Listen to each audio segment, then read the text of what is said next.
서양 속담에는 이런 말이 있다고 합니다. 그들은 나에게 꿈이 너무 크다고 이야기한다. 나는 그들에게 그들의 생각이 너무 작다고 이야기했다. 하나님께서 주신 비전은 믿지 않는 사람들에게는 불가능해 보일 수 있지만 하나님의 자녀인 우리에게는 비전을 주신 하나님을 보지 못하는 그들의 생각이 작아 보입니다. 우리가 살펴보고 있는 느헤미야는 믿음의 사람이었고 기도의 양방향성, 즉 구심성과 원심성을 균형 있게 갖춘 신앙인이었음을 지난 시간에 살펴보았습니다. 기도의 구심성이란 어떤 문제에 직면했을 때 우리 신앙의 구심점이 되시는 하나님께 먼저 기도하는 신앙이라고 말씀드렸고, 아울러 기도한 것을 삶에 대입하여 그대로 실천하는 것을 기도의 원심성이라고 말씀드렸습니다. 즉 기도의 구심성과 원심성이란 하나님께 기도하고 기도하는 것으로 끝나지 않고 기도한 것 중에서 내가 해야 할 것을 행동으로 옮기는 것을 말한다고 했습니다. 느헤미야는 기도의 원심성이란 면에서 하나님이 다 해 주실 것이라고, 나는 기도만 하면 된다고 그렇게 생각하지 않았으며, 그는 기도하면서 동시에 자신이 어떻게 해야 할지에 관하여 구체적으로 깊이 고민했고 때가 되었을 때 그것을 실행에 옮겼음을 알 수 있었습니다. 아울러 우린 지난 시간에 미국 달라스 신학교의 3대 총장을 영임했던 도널드 캠벨 목사의 느헤미야 지도력의 분석 또한 살펴보았습니다. 1장부터 2장 10절까지 느헤미야는 먼저 일을 시작하기 전에 첫째로 성취 가능한 목표를 세웠고, 다음에는 목표 달성을 위해 우선 무엇부터 해야 할지를 정리하고, 언제나 특히 일이 어렵고 시급할수록 먼저 하나님께 기도드렸고, 일을 해나가는 데 필요한 사항들을 구체적으로 준비하며 문제가 무엇인지 자신이 직접 살펴보고 계획을 정리한 후에 팀을 구성하고 그것을 다른 사람에게 설명하고 협조를 구하는 지도력이었다고 말씀한 적이 있습니다. 그리고 오늘부터 살펴볼 2장 11절부터 6장 14절까지 해서 캠벨 목사님은 느헤미야의 지도력을 다음과 같이 분석하고 있습니다. 느헤미야는 일이 일단 시작되면 먼저 일에 몰두하여 전심전력을 다하였다. 그리고 현재 하고 있는 일이 옳다는 것을 동료들에게 확신시켜 주었으며 반대자들과 타협하지 않고 단호한 자세를 취했다. 그리고 어떤 난관이 닥쳐도 낙심하지 않고 하나님을 의지하며 하나님께서 역사하시는 때, 즉 하나님의 시간 카이로스 때까지 참고 기다리는 인내심을 발휘했다고 하였습니다. 오늘 본문 말씀인 느헤미야 2장 11절에서 20절은 느헤미야가 예루살렘 성벽 재건을 시작할 때 맞닥뜨린 어떤 도전과 또 그 영적 리더십을 보여주는 중요한 내용입니다. 이 말씀을 통하여 우리에게 주시는 깨달음과 느헤미야의 리더십을 함께 나누고자 합니다. 첫째, 느헤미야는 준비하고 기다렸다고 했습니다. 느헤미야서 2장 11절에 내가 예루살렘에 이르러 머무른 지 사흘 만에, 느헤미야는 고국에 무너진 성벽 재건을 위한 하나님의 뜻을 알기 위해서 지난 4개월 동안 기도하며 그 뜻을 기다렸습니다. 그리고 그는 왕의 허락을 받고 고국에 도착해서도 즉시 행동에 나서지 않았습니다. 백성들의 마음을 알기 위해서 마음의 귀를 열고 조용히 3일을 기다렸습니다. 많은 방백들이나 또 지도층에 있는 사람들이 느헤미야를 찾아왔을 것입니다. 그러나 그는 느헤미야는 1절 말하지 않고 왜 자기가 왔는지 언급하지 않고 조용히 그들의 생각들, 그들의 마음들을 살펴보았습니다. 느헤미야는 동족을 위한 사랑과 사명을 가지고 멀리 바사의 수상궁에서 예루살렘까지 내가 성벽을 재건하러 왔노라고 광고하지 않았다는 것이죠. 말을 행동보다 앞세우지 않았다는 것입니다. 앞서 이것은 느헤미야가 왔다는 말을 들은 반대자들이 등장하였다는 것과 그들 즉 산발락과 도비아는 느헤미야의 사명을 방해하게 될 것을 염려한 행동이기도 합니다. 2장 10절에 호론 사람 산발락과 종이었던 암몬 사람 도비아가 이스라엘 자손을 흥황하게 하려는 사람이 왔다함을 듣고 심히 근심하더라. 느헤미야의 이런 행동을 통하여 큰 비전과 능력이 있을지라도 무작정 일에 뛰어들기보다 좌로나 우로 치우치지 않는 자기 통제력을 갖추어야 함을 우리는 깨닫게 됩니다. 그리고 이것은 말씀과 기도로 빚어지는 것임을 또한 알게 되는 것이죠.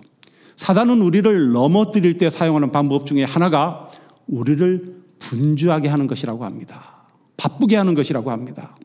하나님의 시간과 때는 늘 제 시간, 제 때, 온타임이라는 것을 우리가 잊지 말아야 하겠습니다.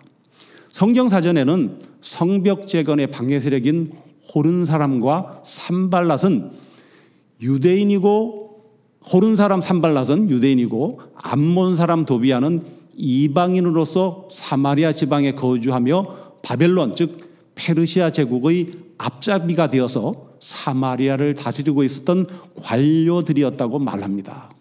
산발랏은 사마리아의 총독이자 그 지방의 실적인 권력의 소유자로서 느헤미야가 성벽을 건축하여 예루살렘이 강화되면 자신의 세력이 약화될 수 있음을 염려하여서 성벽 건축을 회방했습니다. 그는 성벽 건축을 비웃었을 뿐만 아니라 페르시아 왕 다리오를 배반하는 행위라고 협박하면서 일꾼들을 살해할 음모를 꾸몄고 느헤미야까지 암살하려 했던 극악한 자라고 느헤미야서 4장과 6장에 기록하고 있습니다. 도비아 역시 산발락과 함께 느헤미야를 방해했던 자로서 유대 귀인들과 동맹관계를 맺었으며 편지를 써서 느헤미야를 위협하고 하나님의 사역을 방해했던 사람입니다. 그러나 느헤미야는 이런 반대자들과 타협하지 않고 단호하게 임했음을 보게 됩니다. 우리는 이것이 영적으로 판단할 때 사단의 전략이라 할 수 있습니다. 사단은 하나님의 일을 방해하기 위해 두려움과 의심을 우리 마음속에 심습니다. 산발랏은 유대인이지만 그의 이름 산발랏이 외래어인 힘이라는 뜻을 갖는 자입니다. 산발랏의 이름이 외래어인데 히브리어가 아니고 힘이라는 뜻입니다. 어찌 보면 하나님 신앙을 갖지 않은 세상적인 사람임을 암시하는 것입니다. 반면에 암몬 사람 도비아는 그 이름의 뜻이 여호와의 선하심입니다. 이건 성경적인 이름을 가진 자이죠. 그러나 이것은 포로기 시대 이후의 이스라엘 백성들의 하나님 중심 신앙의 어떤 균열을 보여주는 것이라 할 수 있습니다. 바벨론의 통치 시대에 태어난 유대인들이나 이방인 중에는 바벨론의 권력에 빌붙어 사는 자들이 존재했고 그들은 자신들의 손익에 따라 이스라엘 백성들의 대적이 되었습니다. 이것은 우리 역시 신앙인이거나 비신앙인들도 우리의 일을 방해하고 무너뜨리려는 영적 대적자가 될 수 있음을 깨닫게 하는 것입니다. 그들은 우리에게 낙심과 좌절을 가져다 주기도 하고 분열과 이간질을 하게 만들기도 합니다. 또한 영적인 방해와 회방꾼이 되어서 우리를 하나님께 집중하지 못하게 하는 것이죠. 사도 바울은 이를 경계하라고 우리를 다음과 같이 권면하고 있습니다. 에베소서 6장 12절에 우리의 씨름은 혈과 육을 상대하는 것이 아니요 통치자들과 권세들과 이 어둠의 세상 주관자들과 하늘에 있는 악의 영들을 상대함이라. 두 번째로 느헤미야는 상황을 직시했습니다. 바사에서 태어난 느헤미야는 말로만 듣던 예루살렘 성을 처음 보게 되었습니다. 그리고 동생 하나리를 통해 들었던 예루살렘 성의 파괴된 실상을 직접 눈으로 확인했습니다. 느헤미야서 2장 12절에 내 하나님께서 예루살렘을 위해 무엇을 할 것인지 내 마음에 주신 것을 내가 아무에게도 말하지 아니하고 밤에 일어나 몇몇 사람과 함께 나갈새 내가 탄 짐승 외에는 다른 짐승이 없더라. 느헤미야는 먼저 밤중에 성벽을 조사하며 현실을 신중하게 파악합니다. 아마도 그는 옛날 세월인 초석을 다시 사용할 수 있는지 또 어떤 재료로 만들어졌는지 등을 달빛에 살펴보면서 그들이 무슨 일을 해야 하고 또 무슨 방법으로 그 성을 쌓아야 하는지를 관찰했을 것이라고 학자들은 말합니다. 이처럼 하나님이 주신 비전을 이루는 사람은 조용하지만 철저한 상황 파악을 해야 함을 일깨워주고 있습니다.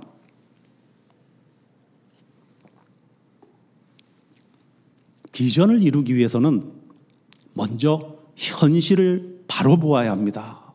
직시해야 합니다. 자신의 눈으로 직접 살펴야 하며 다른 사람들의 보고나 소문만 믿고 일을 해서는 안 된다는 것입니다. 다시 말해서 조용하게 될 수 있는 대로 남의 눈에 띄지 않게 상황을 직접 확인하는 것이 지혜로운 행동이라는 것입니다. 많은 사람들이 꿈만 꾸고 현실을 외면하다가 실패합니다. 교회도 개인도 가정도 무너진 부분을 솔직히 인정해야 회복이 시작되는 것이죠. 조용한 상황 파악이 필요한 것은 불필요한 반대를 초래할 수 있기 때문이며 철저한 상황 파악은 문서로 보고만 받지 않고 직접 확인해야 함을 말합니다.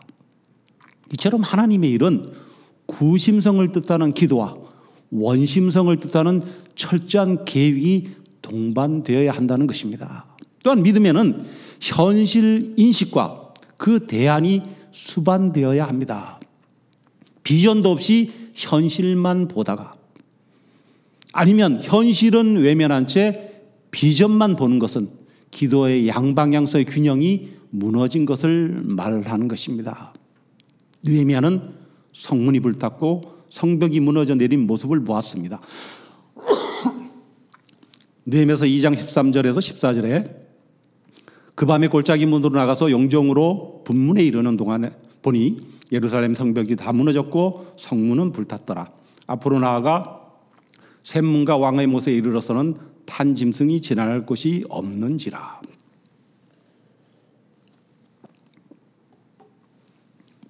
문제를 발견한 후에 느헤미야는 즉시 행동으로 옮겼습니다. 그는 백성들에게 이 비전을 전하기 전에 먼저 자신이 성벽을 세울 확신을 가졌습니다. 우리 역시 무너진 신앙, 깨어진 관계, 흔들린 소명을 회복하기 위해 우리 스스로 결심해야 합니다. 본문이 암시하는 또 다른 의미는 이스라엘 백성들의 영적 상태도 이와 같이 무너져 버렸음을 말하고 있는 것입니다. 그러나 느헤미야는 절망하지 않고 오히려 무너진 이스라엘 백성들의 신앙도 재건하리라는 결심을 하게 됩니다. 그리고 그는 성벽 재건 공사를 마친 후에 에스라와 함께 이스라엘 백성들에게 율법을 재교육하면서 그들의 무너진 신앙을 재건하는 것에 힘을 쏟았음을 느헤미야 7장에서 10장에 기록하고 있습니다. 세 번째로 느헤미야는 비전을 공유했고 동기부여를 주었습니다. 그는 처음에 그가 무슨 일로 왔는지를 그들에게 말해주지 않았습니다.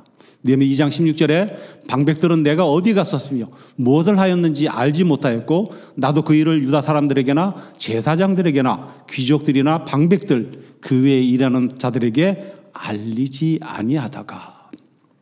이스라엘 백성들은 에스라 등에 의해 여러 번 성벽 재건을 시도하다가 좌절된 경험이 있었기에 느헤미야는 그들에게 동기부여를 주는 것이 필요했습니다. 리더란 꿈꾸는 자이면서 꿈꾸게 하는 자라는 말이 있습니다.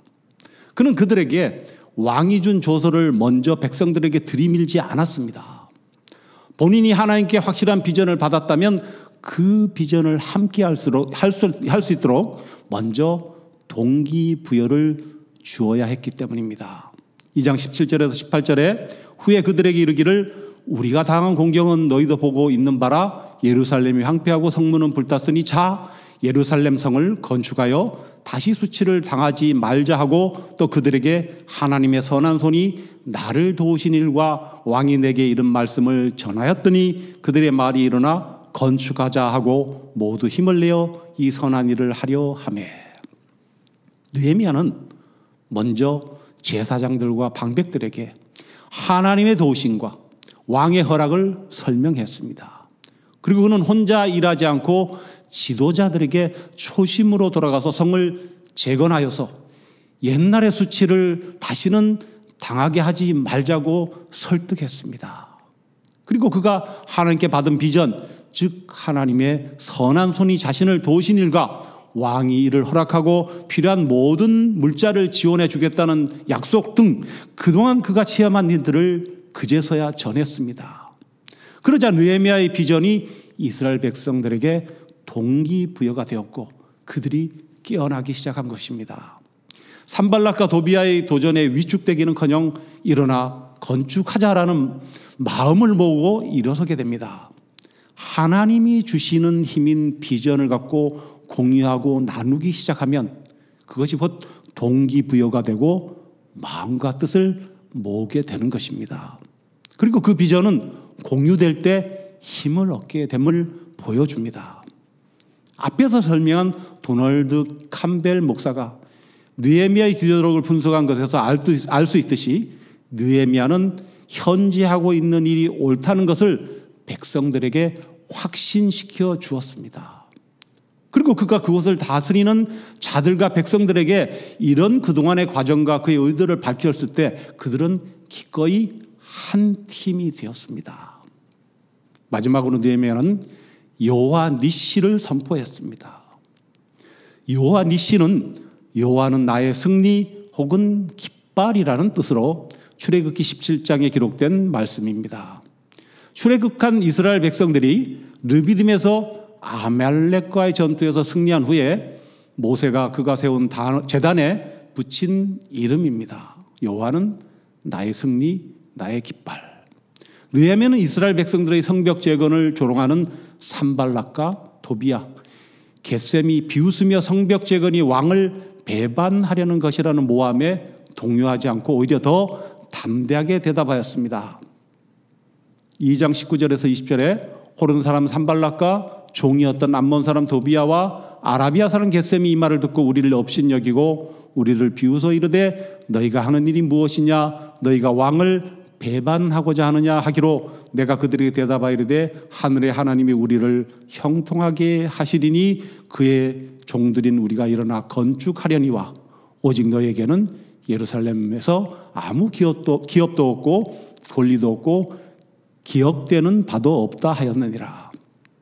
예레미야는 자신의 능력이 아닌 하나님의 도우심이 주는 승리, 즉 여호와 니시를 선포했습니다. 그는 하나님께서 함께 하시면 어떤 회방도 이길 수 있다는 확신이 있었습니다.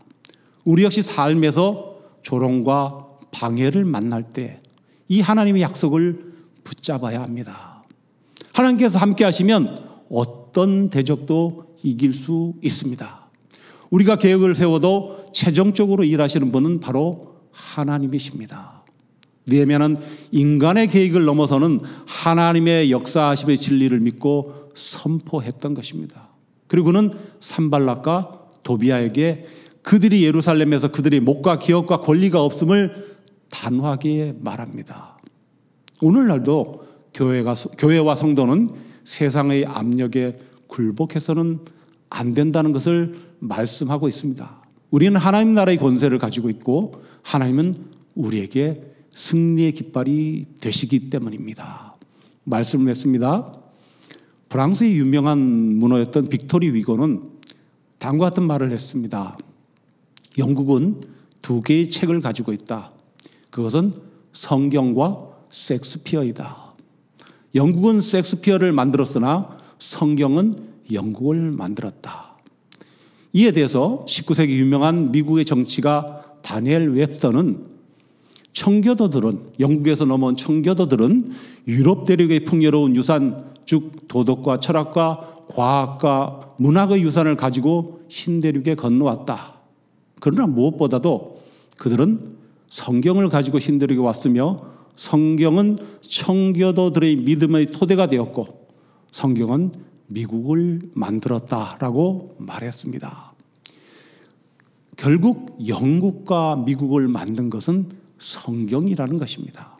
이것은 말씀이 주는 위대한 비전이 얼마나 놀라운 변화를 가져오는지를 보여주는 예화입니다. 오늘 본문을 통하여 우리에게 깨닫게 하는 말씀은 다음과 같습니다.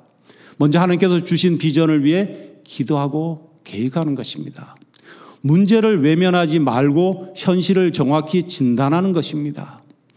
내 삶의 무너진 부분을 발견하고 회복을 결심해야 합니다. 또 하나님께서 주신 소명을 위해 담대히 나서야 하는 것입니다. 하나님의 일은 혼자 하는 것이 아니기에 동역자를 찾는 것이 필요하다는 것입니다. 교회와 공동체가 함께 일어날 수 있도록 비전을 전해야 합니다. 세상의 비웃음에 흔들리지 말고 오히려 더 굳건히 서야 함을 말씀합니다. 사단의 방해를 이길 믿음을 갖고 담대히 전진해야 합니다. 모든 일의 성패는 하나님께 달려있기에 그분을 의지해야 합니다. 그리고 믿음으로 승리의 깃발이 되시는 하나님이 나를 형통하게 하실 것이다라고 선포하십시오. 불신자의 비난에 흔들리지 말고 하나님의 권위로 바로 서야 합니다. 마지막으로 교회는 세상의 기준이 아닌 하나님의 말씀으로 세워져야 함을 깨닫게 됩니다. 이 시간 느헤미야를 통해 주신 말씀과 깨달음으로 하나님이 주시는 꿈을 꾸고 함께하는 사람들을 꿈꾸게 하는 저와 여러분 되시기를 간절히 소원합니다.